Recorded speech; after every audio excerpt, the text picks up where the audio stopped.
Hi, I am Parul and you're watching this video by justtutors.com. In this video, we'll be learning about arithmetic progressions, in which we'll cover introduction to progressions, introduction to arithmetic progressions, and general term of an AP or arithmetic progressions. So before we proceed with progressions, let's try a question here. You can pause this video and try this question.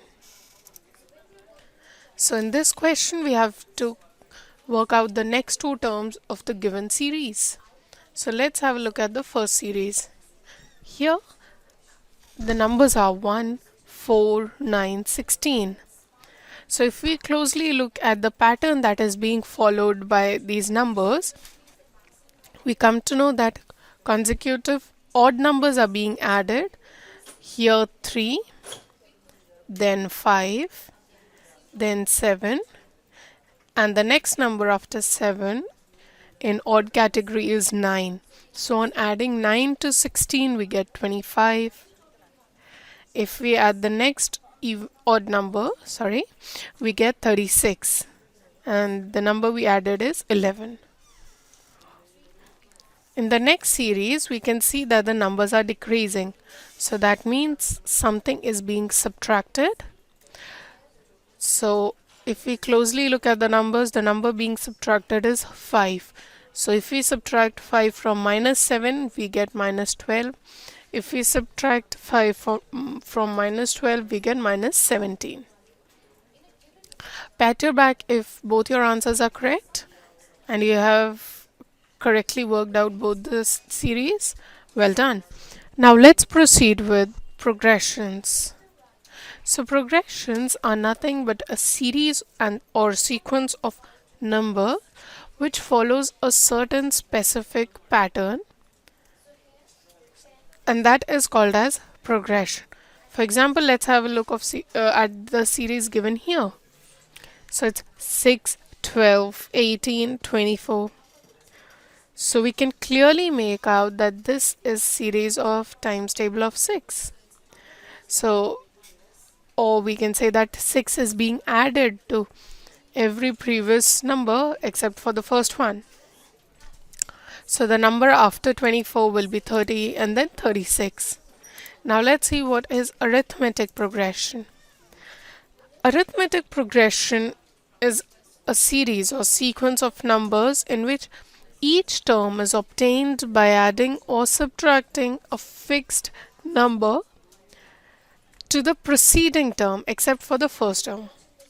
So for example, 2, 4, 6, 8, 10, that's a given arithmetic progression or AP, where the first term is 2 and the difference between each term is of 2 again.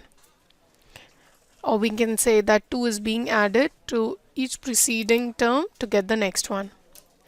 So the fixed number which is being added to each term to get the next one is called as common difference of an AP, and we denote it by D. We need to keep this in mind that D or common difference can either be positive or negative. Now let's see how we can determine any term of a AP. So let's say that AP is written as A1 for first term, then A2 for second term, third term is written as A3 and so on. So here the first term is taken as A and the common difference as D. Then the second term can be written as A, that is the first term, plus D, the common difference. So A2 is A plus D, or we can also write A plus 2 minus 1D. This 2 is nothing but the 2 as the second term. A3 can be written as A2 plus D, and A2 is nothing but A plus D.